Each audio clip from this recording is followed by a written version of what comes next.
The moment Marcus McCrae laid eyes on that trembling mare at the Calico Springs livestock auction, something cold and determined settled into his chest like a stone dropped into still water, and he knew, even before the auctioneer's voice cracked through the hot September air of 1883, that he was going to buy her, no matter what it cost him. The horse was a gray and white paint, barely standing on all four legs. Her ribs showed through her coat like the rungs of a broken ladder, and her eyes had that glassy, half-gone look that usually meant an animal had already decided it was done fighting. She stood in the far pen at the back of the auction yard in Calico Springs, New Mexico territory, a place that smelled of manure and sawdust, and the particular desperation of men who needed money badly enough to sell the things they loved. Around her, the other horses snorted and stamped, full of life and marketable energy. The paint just stood there, swaying slightly, as though the weight of the afternoon sun was more than she could reasonably be expected to bear. The other bidders laughed when she was brought up. Old Hector Daw, who ran the largest cattle operation east of the Rio Grande, leaned over and said something to the man beside him that made them both snicker. Marcus heard the word glue somewhere in the murmuring crowd. He did not flinch. He pulled the brim of his hat down, adjusted the worn leather of his belt, and kept his eyes on the horse. He was 31 years old, Marcus McCrae, and life had not been particularly gentle with him.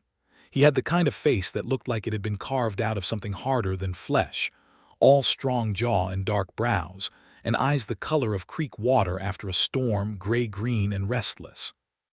A scar cut along his left cheekbone, the gift of a barbed wire fence he'd tangled with 3 winters ago. His hands were rough enough to strike a match on, and he wore his silence the way other men wore Sunday suits, as his best and most deliberate thing. He ran a modest spread 10 miles north of Calico Springs, 340 acres of scrubland and river-bottom grass that he'd spent the better part of a decade turning from nothing into something. He had a decent herd, a small bunkhouse where 2 hired hands slept, and a main house that was clean but empty in the way houses get when only one person lives in them for too long. He hadn't come to the auction looking for a horse. He'd come for a replacement yoke of oxen and to settle a debt with the feed merchant. But then they'd brought the paint out, and something had happened in his chest that he couldn't entirely account for. "What am I bid for this animal?"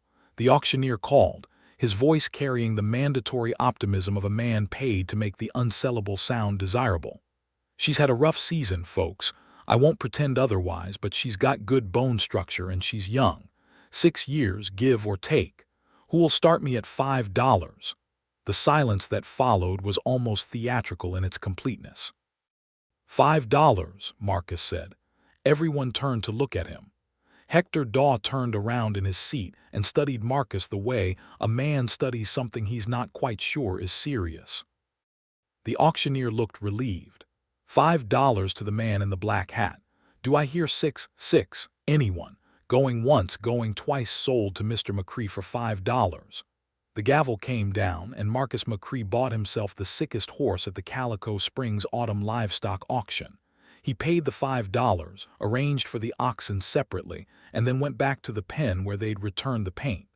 Up close, she was in even worse shape than she'd appeared from the bleachers. Her coat was dull and patchy.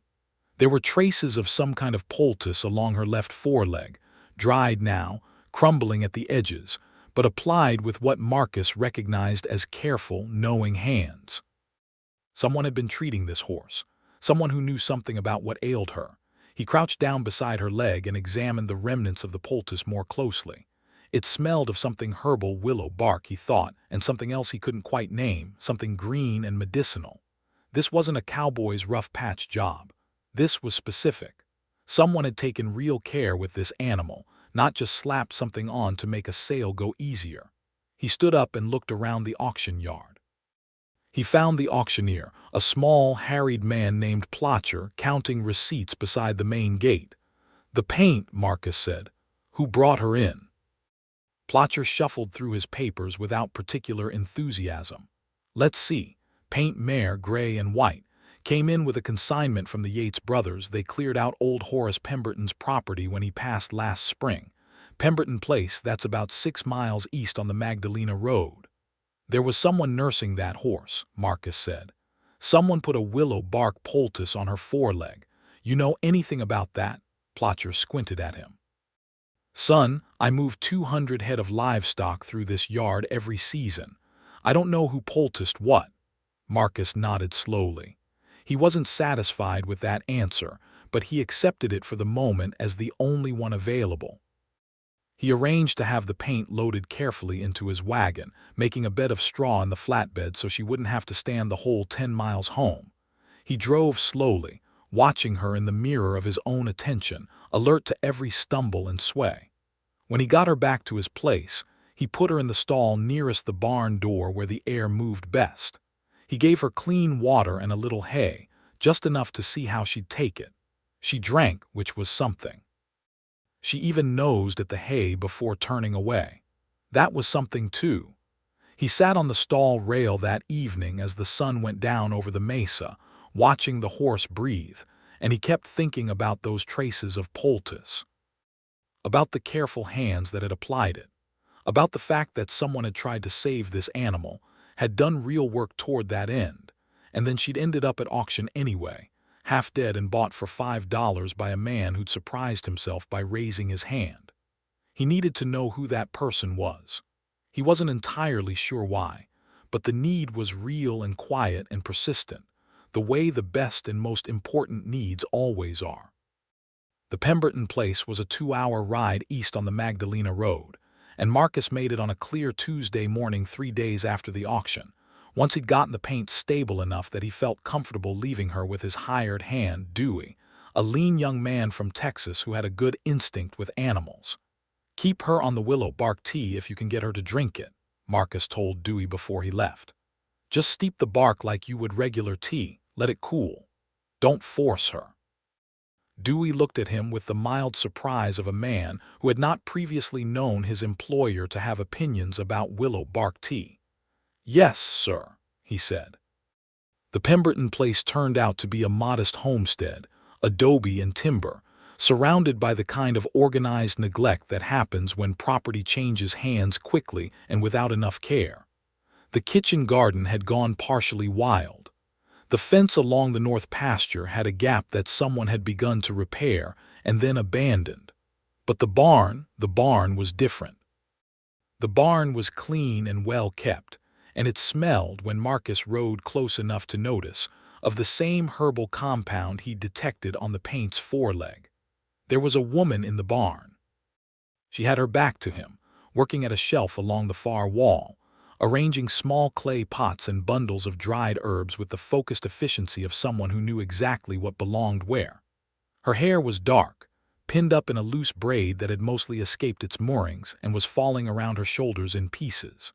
She wore a plain calico dress, faded blue, with a canvas apron over it, and she was tall for a woman, with the kind of straight-backed posture that usually meant either pride or necessity. He dismounted and tied his horse to the fence post and walked toward the barn. She heard him coming and turned around, and Marcus McCrae, who had not been struck dumb by anything in recent memory, lost his words for a full 2 seconds. Augusta Archer was 26 years old, with dark eyes that were the warm brown of turned earth after rain, and a face that was striking rather than conventionally pretty, strong-featured and intelligent, with the slight sun-weathering that came from years of outdoor work, and a kind of directness in her expression that Marcus recognized immediately as the rarest thing available in the world, which was a person who did not feel the need to pretend. She looked at him without flinching, which most people did not do when confronted with Marcus McCrae's full attention. "Can I help you?" she asked. Her voice was even, pleasant, with no particular alarm in it, though she was clearly alone on the property and he was a stranger. "I'm looking for whoever nursed a gray and white paint mare," Marcus said. "She was brought to the Calico Springs auction last Saturday by the Yates brothers as part of the Pemberton estate consignment. Someone had been treating her foreleg willow bark poultice, something else I couldn't identify. I want to know what they used and what else they did, because I bought that horse and I'm trying to keep her alive." Something moved across Augusta's face, a quick, complex emotion that passed before he could catalog it entirely. She turned back to her shelf and set down the pot she'd been holding, taking a breath. "I treated that horse," she said. "Her name is Pearl. You knew the horse. I worked for Mr. Pemberton for 2 years before he passed. As a housekeeper officially, though I ended up doing most of the animal tending as well when his health declined." She turned back to face him. "When he died in March, his nephews, the Yates brothers, came to settle the estate. They sold everything, including Pearl." Her jaw tightened fractionally. "She was sick when they took her. I told them she wasn't fit to be moved, let alone auctioned. They didn't particularly care." "What's wrong with her?" Marcus asked. "She had a bad bout of strangles early in the summer," Augusta said, moving toward him now with the practiced confidence of someone about to conduct a professional conversation. "You know what that is? Swollen lymph nodes, respiratory." "That's right." She recovered from the acute phase, but she was left weak, and the stress of the infection settled into her joints and her gut both. "I'd been managing it. The willow bark helps with the joint inflammation. The other component in the poultice is a root preparation my grandmother taught me. She learned it from a Navajo woman she knew when she was young. It draws heat from the tissue. Together they help." "That's what I couldn't identify," Marcus said. "The other smell. Most people wouldn't have noticed it at all." She studied him with those direct brown eyes. "You're taking this seriously." "I paid $5 for her," Marcus said, "and she deserved better than what she got." A pause settled between them, not uncomfortable. Outside, a hawk called somewhere over the mesa, and the desert light was white and clean and very still. "What else does she need?" Marcus said. Augusta looked at him for a long moment, as though she was making a decision that was about more than the horse. "She needs the poultice continued twice a day for at least another 3 weeks," she said. "She needs the willow bark tea, and she needs a preparation of slippery elm for her gut. You can get it at the druggist in town. She needs regular, gentle walking once a day to keep the joints from stiffening, nothing more than a slow circuit of a small paddock. She needs good hay and clean water, and she needs not to be pushed." She paused. "And she needs someone who knows what they're looking at to check on her regularly. If the lymph nodes swell again, it means the strangles has recurred and you'll need to isolate her immediately and send for a veterinarian." Marcus had been listening with complete attention, committing it to memory. "Will she recover fully?" he asked. "I don't know," Augusta said honestly. "She might. She was a strong horse before. If she's handled right from here, there's a real chance." She looked down at her hands for a moment. "I'm glad someone bought her who's willing to try." "The man beside me said glue," Marcus said. Augusta's expression went briefly hard. "Yes," she said. "That's the sort of thing men like that say." He stood there a moment longer than was strictly necessary. "I'm Marcus McCrae," he said. "I have a spread north of town." "Augusta Archer," she said. "I'm living here temporarily, finishing up the last of the estate work. The Yates brothers asked me to stay on until the property sells." A slight dryness entered her voice. "They are not paying me for this additional service, but the alternative is sleeping elsewhere, so here I am." Something about the matter-of-fact quality of that statement, the acknowledgement of an unfair situation delivered without self-pity, struck Marcus in a way he hadn't anticipated. He'd known plenty of people who complained about their lot and plenty who didn't mention it at all out of pride. Augusta occupied a third category, people who simply stated the facts of their circumstances clearly as information rather than drama. "I could use someone at my place who knows animals," he said, and then stopped, because that had come out faster than he'd intended and more plainly. Augusta looked at him. "Are you offering me employment, Mr. McCrae?" "I'm saying it seems like an option worth considering," he said carefully. "Pearl needs someone who knows her history. You know her history. I could use the expertise. It wouldn't be charity. I'd pay you proper wages and you'd have your own room." The offer hung in the air between them. Marcus held himself very still, not wanting to seem like he was pressing. Augusta turned back to her shelf. She straightened a pot that didn't need straightening. Then she turned around again with a small, decided nod. "Let me finish what I'm doing here," she said. "2 more weeks at most, and then I'll consider it." He rode back to his place feeling something he hadn't felt in a long while, which was a kind of interior brightness, as though someone had opened a window in a room that had been shut for too long. He told Dewey about the willow bark tea. He sent to town for slippery elm. He started walking Pearl in slow circles around the small paddock every morning, learning the particular rhythm of her damaged stride, the way she favored the left leg but less and less as the days went on. He kept the barn warm at night. He talked to her, which he would not have admitted to anyone, the kind of low, steady talk that wasn't really words so much as company made audible. 8 days after his visit to the Pemberton place, he rode out again with the excuse that he needed to ask about the dosage of the slippery elm. It was not entirely a fabricated excuse, but it was not entirely a genuine one either, and he was honest enough with himself to know the difference. Augusta was in the kitchen garden this time, working the soil around what appeared to be a struggling stand of sage, her hat pushed back on her head and a streak of earth along her jaw. She looked up when he rode in and did not seem surprised, though she may have been. She was good at keeping her face settled. "How is she?" were the first words out of her mouth. "Better," Marcus said, and he could tell this pleased her genuinely, a quick softening around the eyes. "She drank the tea this morning without me having to coax her, and she took a full circuit of the paddock at a walk without stopping." "That's good," Augusta said. "That's really good."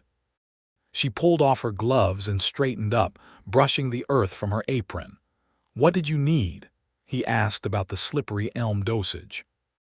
She explained it carefully, and while she was explaining it, they drifted toward the fence post where he'd tied his horse, and then somehow they were talking about other things about the Pemberton property and what it had been like before Horace had gotten sick, about the particular cruelty of New Mexico Territory summers, about a hawk's nest Augusta had discovered in the barn rafters that she was stubbornly refusing to disturb.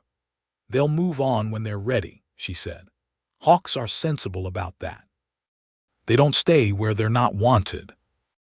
"Are you sensible about that?" Marcus asked, meaning nothing in particular and yet aware that the question had more weight than the surface of it. Augusta looked at him steadily. "I've had to be," she said. He stayed 2 hours longer than he'd planned.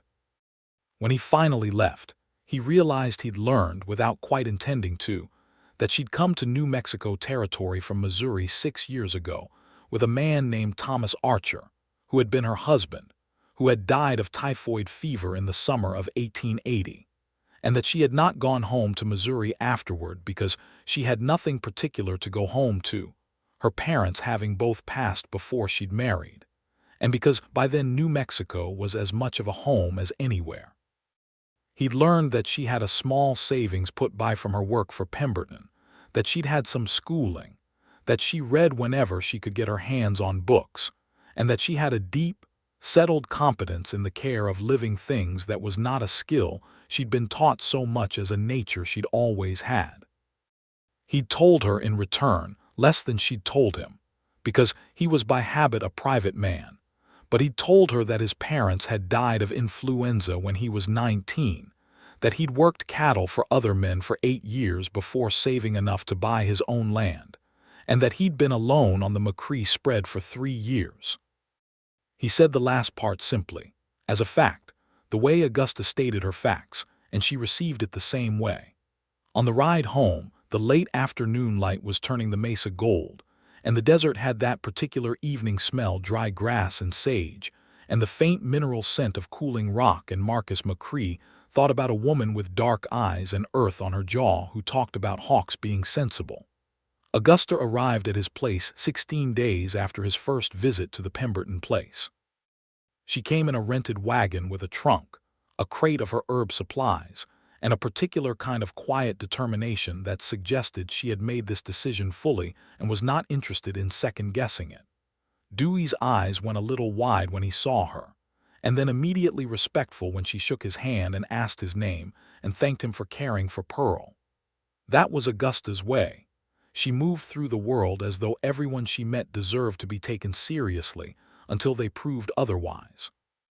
Marcus watched it happen and felt something settle in him, like the last piece of something large fitting into its place.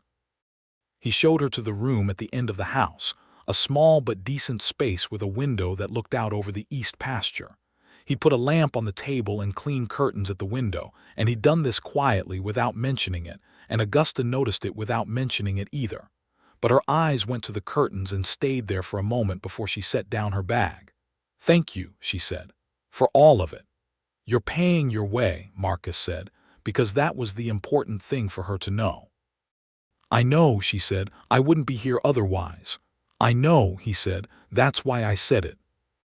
She looked at him then, really looked at him, and a small, slow smile moved across her face that Marcus felt in his sternum, which was not a thing he had expected or been prepared for. The first weeks of Augusta's time at the McCrae spread were orderly and professional, and charged with the particular electricity of two people who are being very careful with each other. She tended Pearl every morning and evening with the focused, quiet authority of someone who has no need to perform competence, because it is simply what she has. She established herself in the herb drying room Marcus had cleared out for her, hanging bundles from the rafters and organizing her clay pots on the shelves. She took charge of the kitchen garden, and within a fortnight had it producing things Marcus hadn't managed to grow in 3 years of trying. She was good company in the evenings. Marcus had a habit of sitting on the porch after supper when the heat had broken, looking out at the dark shapes of the mesa against the stars. Augusta began sitting there too, and they would talk or not talk in equal measure, both of them comfortable with silence in a way that suggested they had each spent enough time alone to have made a proper peace with it, but were nonetheless glad to have the silence shared. Pearl improved steadily. It was not a dramatic recovery. It was the slow, determined kind, the kind that required daily attention and patience and the willingness to be satisfied with small progress. The joint inflammation eased. The horse began to take real interest in her feed. She started to look for Augusta when Augusta came into the barn, turning her head toward the door before the sound of footsteps would have been audible to anyone else. "She knows you," Marcus said one morning, watching from the barn door. "She's always known me," Augusta said, running her hand along Pearl's neck. "I was there when the worst of it happened. She remembers. Do you think she holds the rest of it against you?" "That she ended up at auction." Augusta was quiet for a moment. "I think she understands I didn't have a choice in that. Animals are more forgiving about the things people genuinely can't control than they are about carelessness." She glanced at Marcus over her shoulder. "Smarter than we give them credit for." "Most things are," Marcus said. There was a morning about 3 weeks in when Marcus came into the barn at dawn and found Augusta asleep on the straw outside Pearl's stall, her head tipped against the wall, her hands folded in her lap. Pearl had had a restless night. Her breathing had gone ragged around midnight, and Augusta had come out to check on her and apparently stayed. Marcus stood in the barn door for a long moment, looking at this woman who had given up sleep without being asked. Out of loyalty to an animal she no longer technically had any obligation to, and felt something crack open in his chest that he suspected was not going to close again. He went quietly and got a blanket and brought it back and laid it over her shoulders, and she stirred slightly but didn't wake, and Pearl watched him do it with those dark, half-recovered eyes, and Marcus stood there in the early light with the smell of hay and herbs around him, and thought that he was in a great deal of trouble. It wasn't a thing he said. He wasn't a man who said things before he was certain of them, and he was far from certain, or rather he was certain about himself but uncertain about her, which was the only uncertainty that mattered. He knew, in the objective way a man knows facts about himself when he's honest enough to look at them, that he had not wanted anything for himself in a long time. He'd wanted things for the ranch, the land to pay, the herd to thrive, the fences to hold. He'd wanted those things the way a man wants the instruments of survival to work. but wanting something personal, something just for himself, had felt like a luxury he'd edited out of his life so quietly and so thoroughly that he'd almost forgotten it was a thing people did. Augusta Archer had not exactly reminded him. She had simply been herself so completely and so consistently that the wanting had started up again on its own, the way water finds its level, the way a compass needle swings north before you've even asked it to. October came and the mornings got cold. The desert went from gold to bronze to copper, and the light changed to that particular low-angled clarity that came with the shortening of the days. Augusta started baking bread on Sunday mornings, and the smell of it moved through the whole house in a way that made it feel more like a home than anything Marcus had managed in 3 years of trying. He hired a second hand, a quiet man named Abel who had Apache blood on his mother's side, and who knew the land between the Rio Grande and the Magdalena Mountains better than any map. Abel and Augusta got along immediately, discovering between them a shared knowledge of medicinal plants, though Abel's came from his mother's people and Augusta's came from her grandmother's Navajo-taught traditions, and they spent hours in the evenings comparing notes in a way that was both practical and, Marcus thought, genuinely joyful for them both. It was Abel who finally said, bluntly but not unkindly, what Marcus had been refusing to say out loud. "She's not going anywhere," Abel said one evening when Marcus and he were mending fence along the south pasture. "She's put down roots. You can see it in how she tends that garden. She's not tending it like she's temporary." Marcus kept his eyes on the fence wire. "I'm not going to presume," he said. "I'm not asking you to presume," Abel said. "I'm asking you to notice." "I notice," Marcus said quietly. "Well then," Abel said, and left it at that. What shifted things between them was a small thing, as the important things usually are. It was a mid-October evening, and a late storm had rolled in from the north, the temperature dropping 20 degrees in an hour the way it can do in the territory, and the wind coming in hard from the mountains. Marcus went out to secure the barn and found Augusta already there, and they worked side by side in the lamplight without speaking, pulling shut the high windows, wedging the door against the wind, checking the horses' blankets. Their hands touched in the dark, reaching for the same lantern hook, and neither of them moved away immediately. Augusta looked at him in the lantern light, and Marcus looked back, and what passed between them in that moment was entirely without words, but also entirely without ambiguity. "Marcus," she said, and his name in her mouth sounded different from the way it usually did, lower and more serious. "I know," he said. "Do you?" she said. "Do you?" he said. Outside, the wind threw itself against the barn walls with a sound like the whole world was in motion. Inside the barn, Pearl shifted in her stall and the lantern moved, throwing their shadows together and apart. "I'm not easy to be around," Marcus said, because it was true and he felt she deserved to know it. "I'm quiet in ways that some people find difficult. I've spent too many years alone. I'm not—" He stopped. He started again. "I don't always know what to say. I tend to act rather than talk." "I know that," Augusta said. "I've been here a month. I'm telling you because you're trying to be fair to me before you say something," Augusta said. "I understand." "I'm doing the same." She took a breath. "I'm not simple either. I've been on my own since I was 20 years old. I have my own ways of doing things and I'm not particularly willing to abandon them. I've made my own decisions for 6 years and I don't intend to stop." "I wouldn't ask you to," Marcus said. "No," she said, studying him. "I don't think you would." A pause. "That's part of the problem." "The problem being," Marcus said carefully. "The problem," Augusta said, "being that you make it very difficult to keep a sensible distance." Something moved through Marcus, relief and want, and a kind of almost painful tenderness that he had absolutely no framework for and did not try to construct one. He reached out slowly, giving her every opportunity to step back, and touched her face.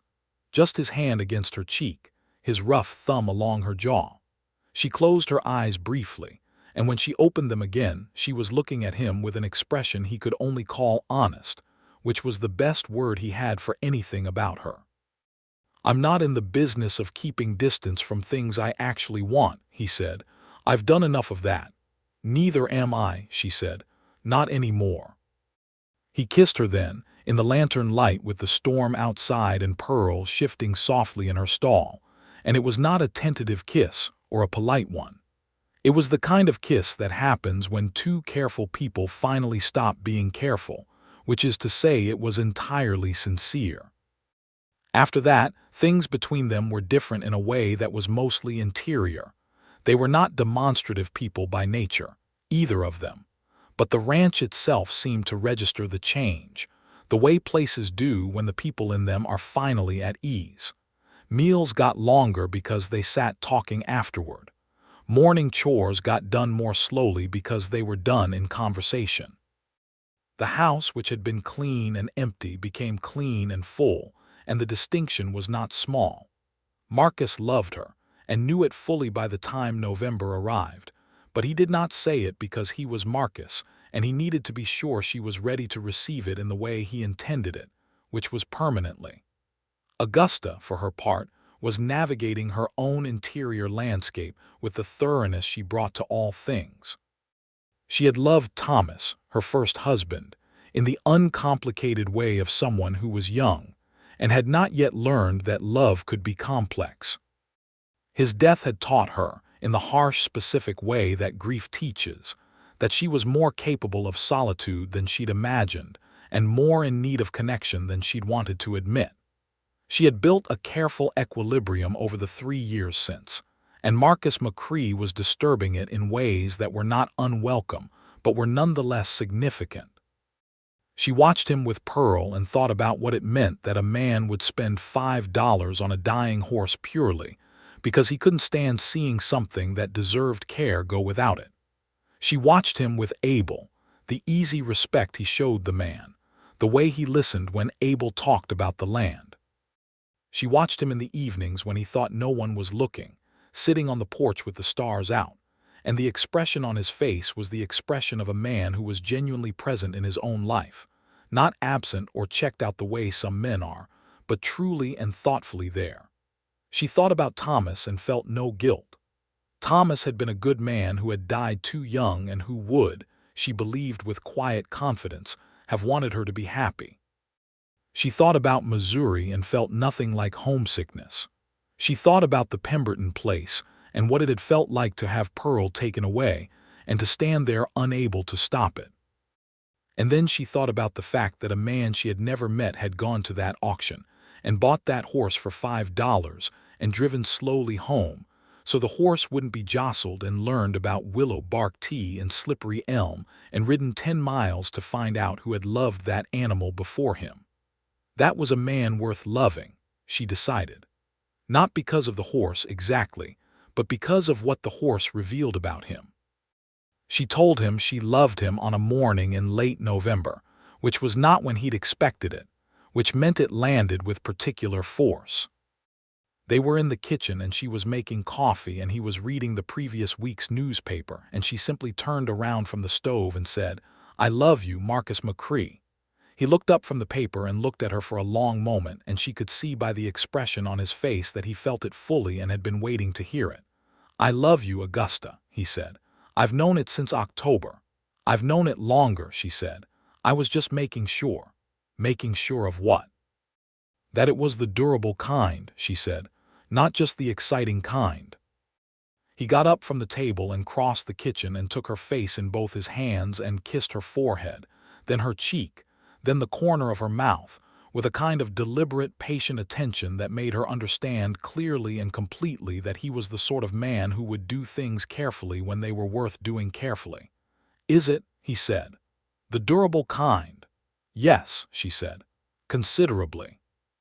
December came in sharp and clear, and Pearl had by this time recovered to a degree that no one who'd seen her at the auction would have believed possible. She was not entirely the horse she'd been before the strangles. There was a slight stiffness in the left foreleg that might never fully resolve, but she was bright-eyed and strong, with her coat back to a glossy gray and white that caught the winter light beautifully. Augusta rode her for the first time in early December, just a slow walk around the near pasture, and Marcus leaned on the fence rail and watched, and felt a particular satisfaction that was about more than the horse's recovery. Dewey, who was 22 and romantically inclined in the way young men from Texas sometimes are, told Marcus privately that he'd never seen anything as fine as watching Miss Archer ride. "She looks like she belongs on that horse," Dewey said. "She does," Marcus said. "And here." Dewey gave him a look that was very knowing for a 22-year-old from Texas. Christmas in 1883 on the McCrae spread was a quiet affair. They had a turkey that Dewey shot and a ham from the smokehouse, and Augusta made a dried fruit cake with some candied peels she'd sent away for, and it was the best meal Marcus could remember eating. Abel brought a bottle of local wine, which was mediocre but entirely welcome, and they sat around the table for a long time after the food was gone. Dewey told a story about a cattle drive he'd been on that had gone sideways because of a river crossing and a very stubborn steer, and Abel talked about the mountains to the west in a way that was quietly reverent, and Augusta told a story about her grandmother that was funny and sad in equal measure, and that said more about who Augusta was than she perhaps intended.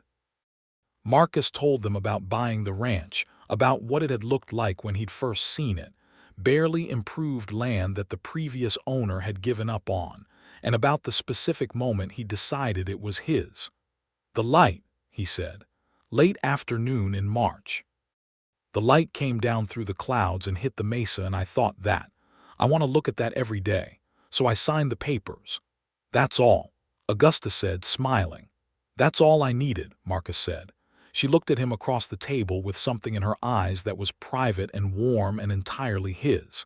He asked her to marry him on New Year's Eve because it seemed to him that the end of a year was a natural moment for permanent decisions. He did not do it with any elaborate preparation. He waited until the others had gone to their bunks and the house was quiet, and then he sat down beside her on the porch where they always sat, and the night was cold and very clear, every star in the territory visible above them. "I want you to stay," he said, "permanently, as my wife if you want that." Augusta was quiet for a moment, looking at the sky. "The ranch," she said. "Ours," he said, "equally. My herb room, yours, indefinitely. Pearl." "Obviously," he said, and something in his voice was so dry and so certain that she laughed a real laugh, full and free, and Marcus felt it like warmth. "Then yes," she said, "I want that." He took her hand and held it, and they sat there in the cold and the quiet and the vast New Mexico night. And it was the first night in a very long time that Marcus McCrae felt entirely at peace with the specific fact of his own life. They were married in Calico Springs in February 1884, in the small church on Main Street that was presided over by a minister named Reverend Dodd, who had the pleasing habit of keeping ceremonies to the point. Augusta wore her best dress, which was deep green wool, and she'd done something with her dark hair that involved pins and a small spray of dried lavender that she grew herself. Marcus wore his good black coat and a white shirt that Dewey had ironed with an enthusiasm that suggested he took the occasion more seriously than Marcus did the ironing. Abel stood as Marcus's witness. Dewey stood at the back of the church and cried without any embarrassment whatsoever. The ceremony was brief and entirely sincere. When Marcus put the ring on Augusta's finger, a plain gold band that had belonged to his mother, kept in a box in his drawer for the 3 years since he'd bought the ranch and feeling right now for the first time. His hands were steady, but his voice was not entirely so when he spoke his vows, and Augusta looked at him with such clear, uncomplicated love that he thought he might not be able to finish. He finished. She spoke her vows in a voice that was clear and direct and without a single tremor, and Marcus thought that this was Augusta exactly, that she would step into whatever she decided on with her whole heart and her full voice and not waver. When Reverend Dodd said they were married, Augusta kissed her husband's jaw, the rough jaw with its 3-day stubble and the scar along the cheekbone, and Marcus wrapped his arms around her and held her in the middle of the small church with the winter light coming in through the windows, and Dewey's sniffling from the back pew was the only sound. They ate dinner at the Calico Springs Hotel with Abel and Dewey, and a handful of neighbors who had become something like friends over the preceding months. And there was real wine and actual dessert, and someone produced a fiddle, and they danced in the hotel's main room until well past dark, Marcus and Augusta turning slowly while the fiddle played, Augusta's head against his shoulder and his arms around her with the particular careful strength of a man who knows what he's holding. On the ride home under the February stars, Augusta fell asleep against his shoulder in the wagon and Marcus drove the horses slow and careful, the way he'd driven Pearl home from the auction, and thought about the strange, specific miracle of one thing leading to another, about how a dying horse had led him to a medicine shelf in an empty barn, and a woman with earth on her jaw and dark eyes that didn't look away. Life on the McCrae spread in the years that followed was shaped by the particular texture of two strong people building something together with genuine mutual respect. There were disagreements. Augusta had opinions about the management of the herb garden and the livestock medical protocols that Marcus occasionally resisted before almost always conceding she was right. And Marcus had opinions about the fence line and the water rights that Augusta supported but sometimes questioned in ways that made him think harder about his reasoning, which he came to understand was the point. They were not the kind of couple who agreed about everything.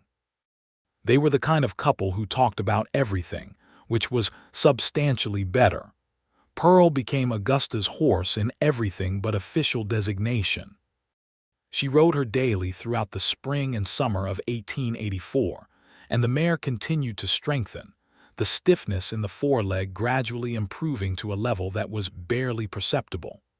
Augusta maintained the herbal protocols, the willow bark, the root preparation as a preventive measure, and Pearl thrived under it.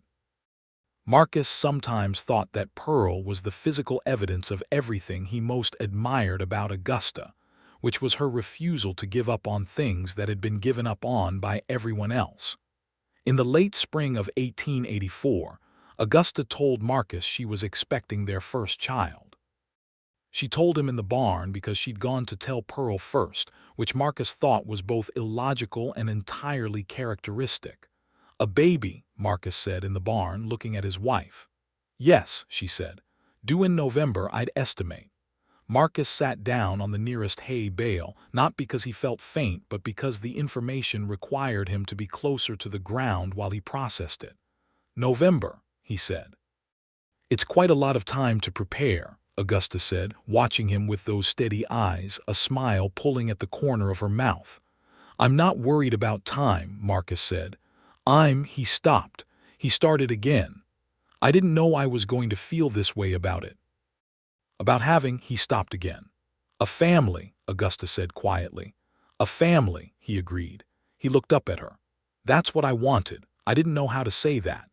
She crossed the barn and sat down beside him on the hay bale and took his hand, and Pearl put her head over the stall rail and snuffled at Augusta's shoulder, and in the filtered barn light of a May morning Marcus McCrae let himself believe completely in the life he was living, and it was more than enough. They named him William Thomas McCrae, the Thomas for Augusta's first husband, because she had asked and Marcus had agreed without hesitation, because it was right, and he knew it was right, and he wanted Augusta to know that he understood the fullness of the life she had lived before she was his. William arrived in late November 1884, a few days after Augusta had predicted, which Marcus noted was entirely characteristic of the baby's mother and her relationship with accuracy. William was a solid, vocal, dark-haired baby who screamed at inconvenient hours and ate with complete conviction, and by the time he was 3 months old had his father entirely wrapped around a very small finger. Marcus had not anticipated his own capacity for this particular kind of helplessness. He who had always been self-contained and deliberate, reduced to standing over a crib at 2 in the morning making sounds he would not have been able to reproduce in daylight, simply because the baby had made a noise and he was there. Augusta nursed William and managed the household and continued her herbal work with the same organized energy she brought to everything.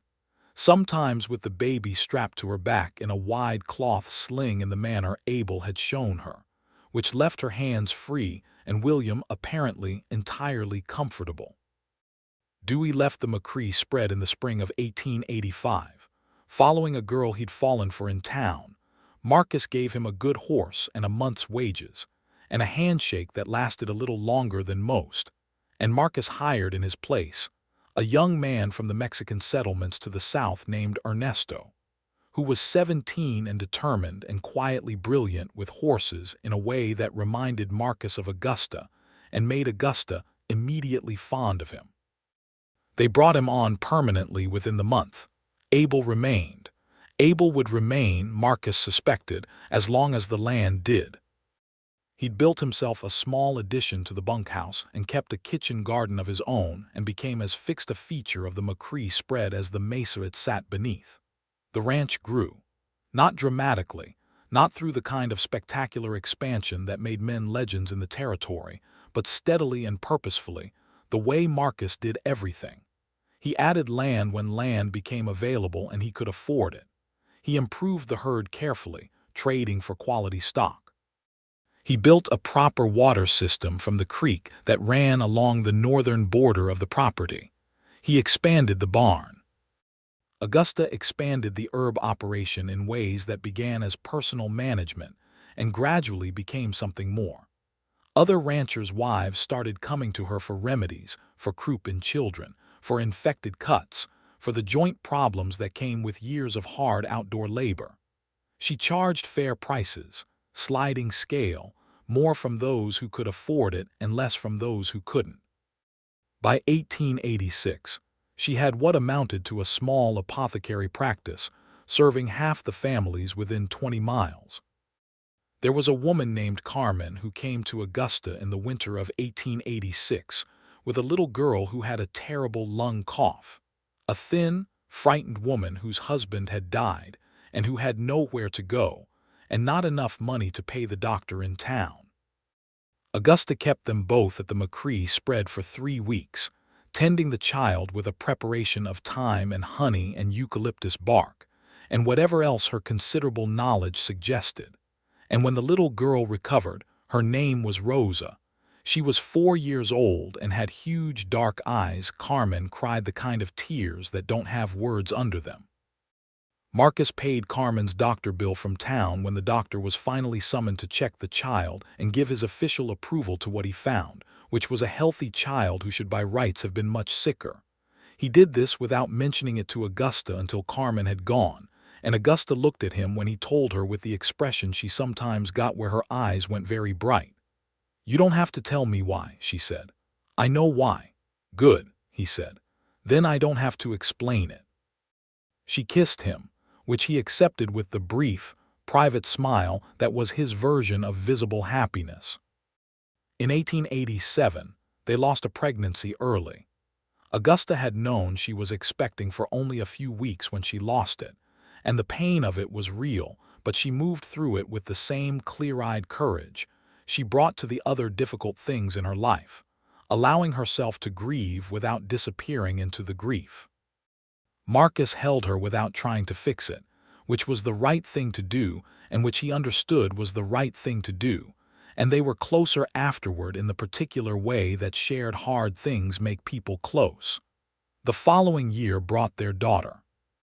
Clara Mee McCrae was born in August 1888, during a thunderstorm that rolled in from the Magdalena Mountains at dusk and drenched the territory in rain that smelled of lightning and sage. She came into the world quickly, and with the full vocal commitment of someone who has decided opinions about the conditions of her arrival, and Marcus, who had been considerably more nervous for this birth than he'd managed to be for William's, stood in the doorway of the bedroom looking at his wife holding his daughter and was unable to speak for a moment that felt much longer than it was. "She's angry about something," Augusta said, looking at the red-faced, screaming baby. "Probably the rain," Marcus said, recovering himself. "She'll feel that way about a lot of things," Augusta said, with the confidence of a woman who knew something about feeling strongly. "She'll be fine." Clara was, from her earliest days, a different creature than her brother, William had his father's stillness, his interior depth, his preference for watching before acting. Clara had her mother's directness and considerable force of will, supplemented by something all her own, a particular fearlessness that expressed itself as early as she could walk in the form of going directly and without hesitation toward whatever interested her, obstacles notwithstanding. Pearl died in the autumn of 1888, just before Clara's first Christmas, peacefully in her stall on a cool morning, which Augusta said was as good a death as any creature could ask for. She had lived well past what anyone at the auction would have given her, and had carried Augusta through 5 years of the most important time of her life, and she was buried in the upper pasture in a spot that caught the afternoon light. Marcus built a small wooden marker and Augusta planted a rosemary bush beside it, because rosemary was for remembrance, and it grew strongly in the New Mexico soil and was still growing in that spot for years and years after. They got another horse the following spring, a young gray gelding that William, who was 5 and had been allowed to participate in the naming, called Storm, despite the horse having no particularly stormy characteristics. The name stuck anyway. William rode Storm before he was 6, steady and careful in the saddle, with his father walking alongside him in the early days and then letting go, the way fathers eventually have to, and watching his son ride with his straight-backed, quiet competence. The territory changed around them. New Mexico in the late 1880s was still raw and developing, still a place where the law had gaps that men filled according to their own characters, for better and for worse. Marcus had occasional run-ins with the kind of men who were the worst kind, primarily disputes over water rights and grazing land, the common currency of conflict in the territory. These situations he handled with a combination of legal means and the particular authority that came from being a man that other men assessed carefully before deciding to push. There was a bad night in 1889 when 3 men he'd had a water rights dispute with came onto his property after dark, men who had decided the legal route had not gone in their favor quickly enough. Marcus met them in the yard with a lantern and his rifle, and such a complete absence of fear in his expression that the confrontation ended before it properly began, the men assessing the situation and choosing differently. Augusta, who had heard the noise and come to the window, watched from the upstairs with Clara on her hip and felt something move in her chest that was half terror and half pride. When Marcus came back inside, she was waiting at the bottom of the stairs. "Are you all right?" She said. "Yes," he said. They left. She looked at him in the lamplight, her dark eyes moving over his face the way they did when she was checking something. "I'm all right," he said again, more quietly. "I know," she said. "I know you are." She put her free hand on his chest over his heart. "I just needed to be certain." He covered her hand with his. "I know," he said. "I know you did." Clara fell asleep against Augusta's shoulder, having decided the drama was over, and they stood there in the lamplight of the house they'd built together, and Marcus thought about all the things he had to protect and how very much he wanted to protect them. The water rights dispute was settled legally the following spring, in the McCrae favor, through the territorial court. Marcus kept meticulous records. Augusta helped him organize the legal paperwork because she was better at organization than he was and knew it, and he knew it. When the judgment came in, they had a quiet dinner to celebrate, and Abel brought over some local beer, and it was the kind of celebration that is satisfying specifically because it is proportionate to the effort. William started school in Calico Springs in the fall of 1890, riding Storm in with Abel or Marcus on the days when the weather permitted and going by wagon on the days it didn't. He was a good student, methodical and serious, but he had his mother's love of reading, particularly natural history, and whatever scientific texts the territorial schoolteacher could get her hands on, and that was the part of school that truly lit him up. Augusta taught him the herb names, both the common and the Latin, and watched him absorb them with the same pleasure she felt when she learned something new herself. She began keeping notes on her treatments. a record of what she'd used, in what amounts, with what results, because there were things she knew that were not written down anywhere, and she did not want them lost. This record-keeping eventually became a project of considerable scope, a handwritten compendium of remedies that she worked on in the evenings by lamplight and which ran to many pages by the time she was finished with the first draft. She showed it to Marcus, who read it carefully and without saying anything for a long time. "This should be printed," he said.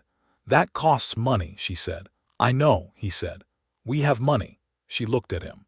"It might not be useful to anyone." "It'll be useful to Carmen," he said, "and to every woman like Carmen who can't afford the doctor in town and needs to know how to treat a child's cough." Augusta was quiet for a moment. Then she said, "You remembered Carmen." "I remember everything you do that matters," Marcus said. "She had it printed by the Calico Springs newspaper printer in 1892, a small run of 50 copies bound in plain boards. She called it simply Remedies, a practical guide, and she gave copies to every household in her range that had asked her help in the preceding years and charged nothing for them. Marcus paid the printing bill without discussion and felt entirely pleased about it. The copies circulated further than she'd expected. She got letters, actual written letters, from women she didn't know in other parts of the territory, asking questions about specific remedies, asking where they could get their own copy. She answered every letter at the kitchen table in the evenings, and Marcus sometimes read over her shoulder and occasionally offered word choices that were more direct than her own, and she sometimes took his suggestions and sometimes told him firmly that they were wrong. "The sentence is better this way," she would say. "The sentence is longer this way," he would say.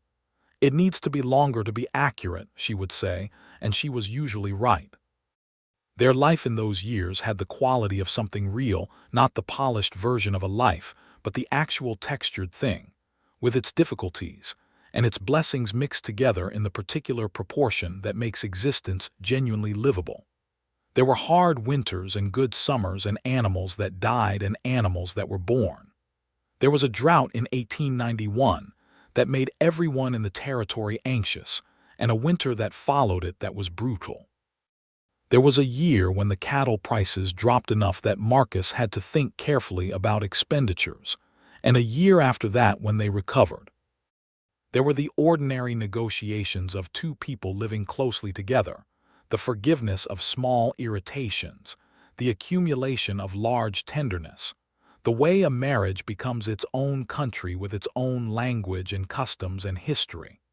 Marcus learned to read Augusta's silences, which were different from his and required different responses. He learned that when she was quiet in a particular way, it meant she was working something out and needed space, not company, and that when she was quiet in a different way, it meant the opposite. She learned that when he got especially still and careful, it meant something was bothering him and she needed to ask directly because he would not bring it himself. "You have to tell me things," she told him once in 1893 after a stretch of weeks where he'd been carrying something he hadn't mentioned. "I know," he said. "I'm not asking you to become a different person. I'm asking you to trust me enough to say when something is wrong." He looked at her for a long time. "I've been thinking about my father," he said, "about whether I'm doing this better than he did." It was not what she'd expected. She settled back. "Tell me about your father," she said, and he did. He told her things he hadn't told anyone, about growing up on a failing ranch in Colorado with a man who loved his land and his family but didn't know how to say so, and showed it instead through silence that looked too much like absence, and how Marcus had promised himself he would be different, and how he wasn't always sure he was succeeding. It was the longest he'd talked about himself in one sitting, and when he was done, he felt the particular lightness of having said a true thing. "You are different," Augusta said. "William knows you love him. I know you love me. We know it because you show it in the way you do things, the way you pay attention. Your father may have loved his family the same way but couldn't show it. You show it. But I don't always say it." "Marcus," she said with a patience that was not impatience, "you named the horse my first husband loved after me. You put curtains on my window before I arrived. You paid Carmen's doctor bill and never asked for credit. You built a fence around Pearl's grave. You have said it every day I have known you. You have just not always used words." He looked at her. He felt it, the full weight of being known. "I love you," he said, "in words." "I know," she said. "I love you too, in words and in all the other ways." The years moved forward in their good, purposeful way. William grew into a young man of quiet intelligence and considerable competence, showing real aptitude for the kind of land management and animal husbandry that Marcus had always hoped for and had never explicitly encouraged, because he'd wanted it to be the boy's own choice. By the time William was 16, he was working the ranch alongside his father in a way that felt like collaboration rather than education, both of them easy in the way they worked together, the language between them physical and economical and deeply understood. Clara grew into a young woman who was, as Augusta had predicted, strongly opinionated about most things and quietly formidable about all of them. She had her mother's intensity and her father's stubbornness, and a humor all her own, sharp and affectionate, that made the household significantly more lively. She was interested in everything her mother knew about remedies and herbs, but equally interested in the legal and property aspects of the ranch, in the records and rights, and the mechanisms by which the land was held. She borrowed the newspaper from town, and read it cover to cover and asked informed questions that Marcus answered with the same seriousness he gave anyone who asked him something worth answering. Abel, who had watched both children grow up with the fond, steady attention of a man who had chosen his people carefully, told Marcus once that Clara was going to either run a ranch or run a territory. "Both, probably," Marcus said. "Probably," Abel agreed.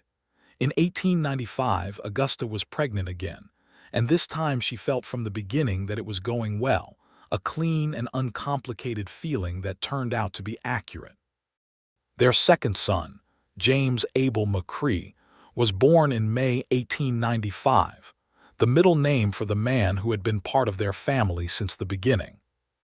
Abel, informed of this honor, received the news with a stillness that suggested a depth of feeling he did not have the words for in any language, and Marcus shook his hand and Augusta hugged him, and neither of them made anything of the fact that he had to step away for a moment afterward.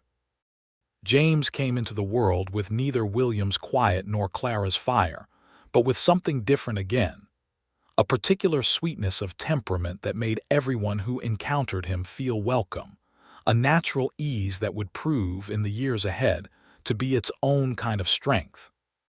He attached himself to Abel with the single-mindedness of a very small person who has identified exactly who he wants to learn from, and Abel received this honor with the same gravity he brought to everything.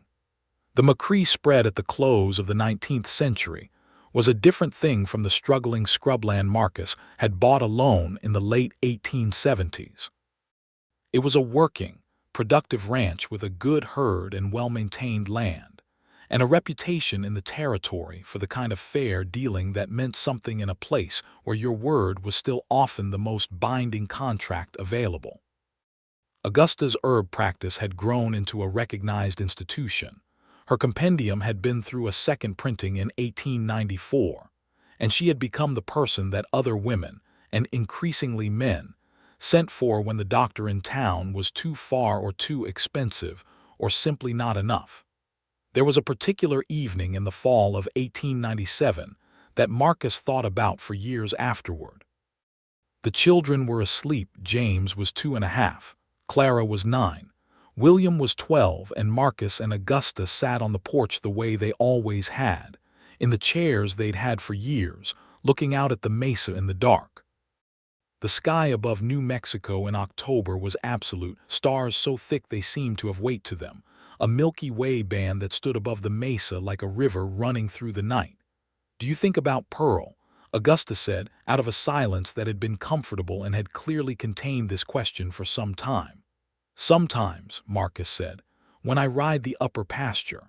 I think about the auction," she said, "about what would have happened to her if you hadn't bid."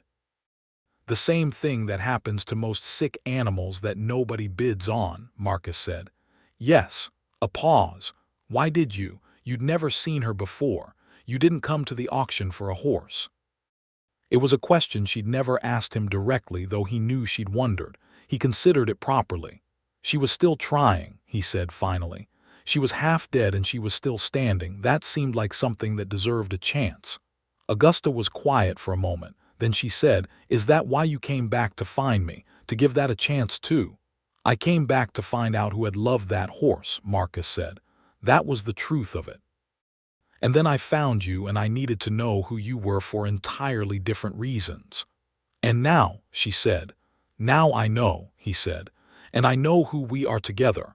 And that's the only thing I'm still interested in knowing." She reached across and put her hand on his arm, and he covered it with his, and they sat under the October stars of the New Mexico territory and listened to the night sounds of their land, a coyote somewhere distant, the soft movement of the horses in the near pasture, the occasional call of a night bird from the direction of the creek.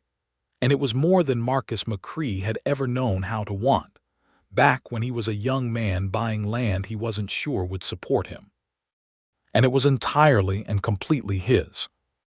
The new century came in while James was asleep on Marcus's lap, and Clara was refusing to sleep on principle, and William sat reading by the fire with the focused, self-contained air that had been characteristic of him since infancy.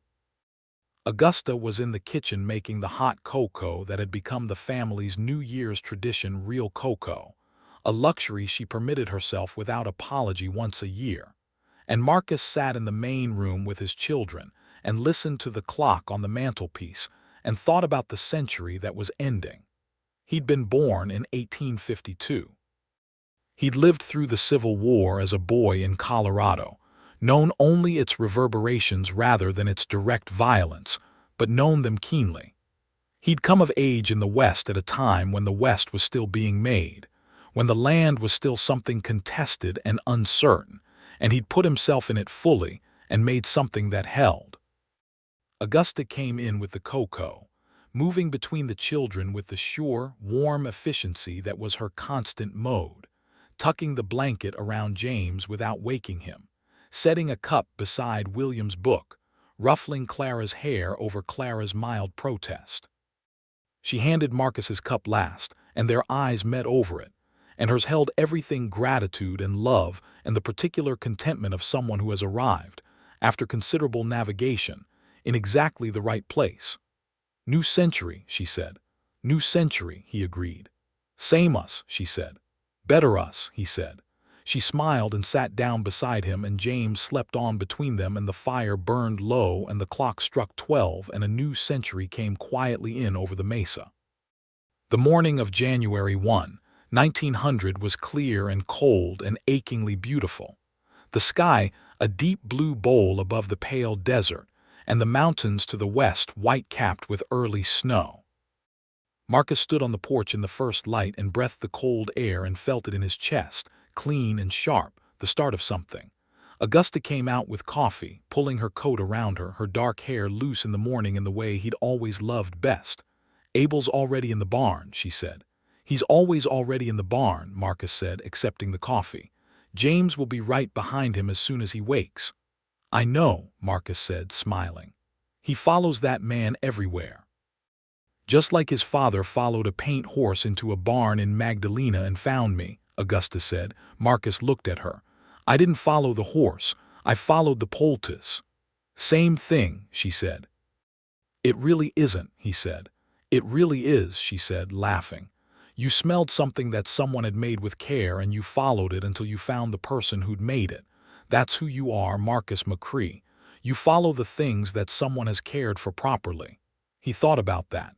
He thought it was probably the most accurate thing anyone had ever said about him. "Then I followed right," he said. "You followed right," she said, and leaned against him, and he put his arm around her, and they stood together in the first morning of 1900 and watched the sun come up over the mesa, painting everything gold. In the years that followed, the quiet, full, purposeful years of a life genuinely lived, The McCrae spread became the kind of place that people in the territory pointed to as an example of what the land could be if you treated it with respect and built something on it with honesty. William took over increasing management of the ranch operation as he grew into his 20s, with the same careful, methodical competence that had always been his way, and he eventually brought a wife to the place. A woman named Helen who had come from one of the Mexican settlements to the south, and who had a gift for organization, and a laugh that could be heard from 3 rooms away, and who fit into the McCrae family as though the space for her had always been there. Clara did, in fact, eventually help run a territorial land office, after studying with a lawyer in Santa Fe, and becoming the kind of woman that the territory had not quite made room for yet, but was going to have to, whether it was ready or not. She came home to the ranch regularly, always with opinions and questions, and the particular energy of a person who is exactly where they're supposed to be in their own life, and her visits were the liveliest weeks of the year. James grew up to be the person you wanted beside you in any situation, steady, warm, able, with Abel's knowledge of the land and his mother's instinct for what living things needed, and his father's quiet authority. He stayed on the ranch and became its heart in a way that was not about ownership, but about belonging, the deep kind. Abel lived to be an old man on the McCrae land, passing peacefully in his sleep in the winter of 1909, in the small house he'd built for himself on the north end of the property. Marcus buried him in the upper pasture, not far from Pearl's rosemary bush, and the whole family stood around in the cold morning and said the things you say when you've lost someone who was never just an employee and never just a friend, but was something the language doesn't have a sufficient word for: family, chosen and kept, as permanent as anything. Marcus and Augusta grew old together in the specific, particular way of people who have paid attention to each other for a very long time. His hair went gray and then white, and hers went with a streak of silver through the dark that made her, if possible, more striking. His hands got stiffer in the cold. Her eyes got a little tired in the evenings. Neither of them mentioned these things as complaints. They still sat on the porch. They sat there in the evenings until the evenings were too cold for it, and then they sat inside near the fire. And the conversation between them was the kind that doesn't require completion, because it has been building for decades. A single long conversation that neither of them was in any hurry to finish.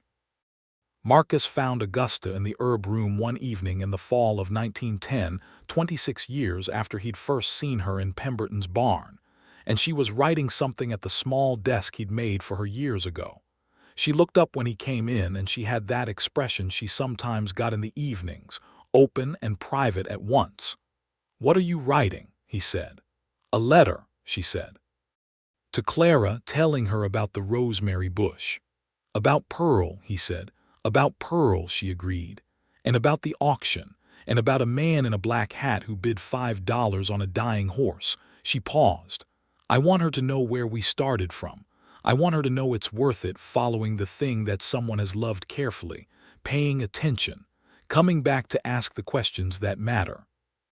Marcus stood in the door of the herb room, where dried bundles hung from the rafters and the clay pots stood in their rows, and the whole space smelled of the same compound he'd first smelled on Pearl's foreleg in a dusty auction pen in September 1883.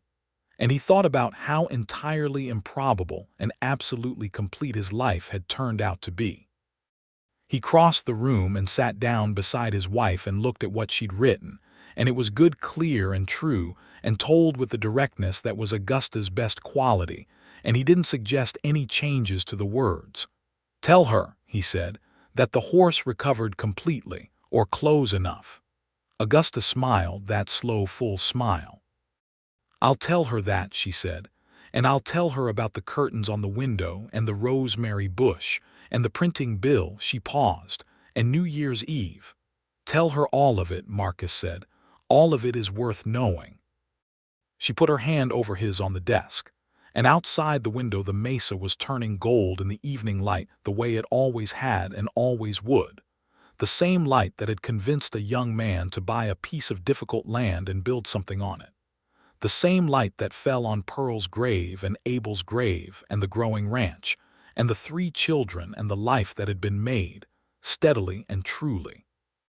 From a single impulsive bid at a livestock auction and the stubborn refusal to leave a sick horse without someone to answer for her. Augusta finished the letter and sealed it. Marcus made the fire. The evening settled over the McCrae spread the way evenings always did, quietly and thoroughly, with the stars coming out one by one above the mesa, and the horses moving softly in the near pasture and somewhere, if you listened, the sound of James's voice talking to the horses the way his mother had always done, the low, steady company of it, carrying through the dark. And in the house, in the lamplight, Marcus McCrae and Augusta Archer McCrae sat together the way they had sat for 26 years, in the particular ease of 2 people who had found each other out of the least likely circumstances. A dying horse, a dusty auction, a question about a poultice, and had chosen each other fully and kept choosing, every day of the life they had made together, on the land they had made their own. Under the enormous and indifferent and deeply beautiful sky of the New Mexico territory, the story of them was not finished.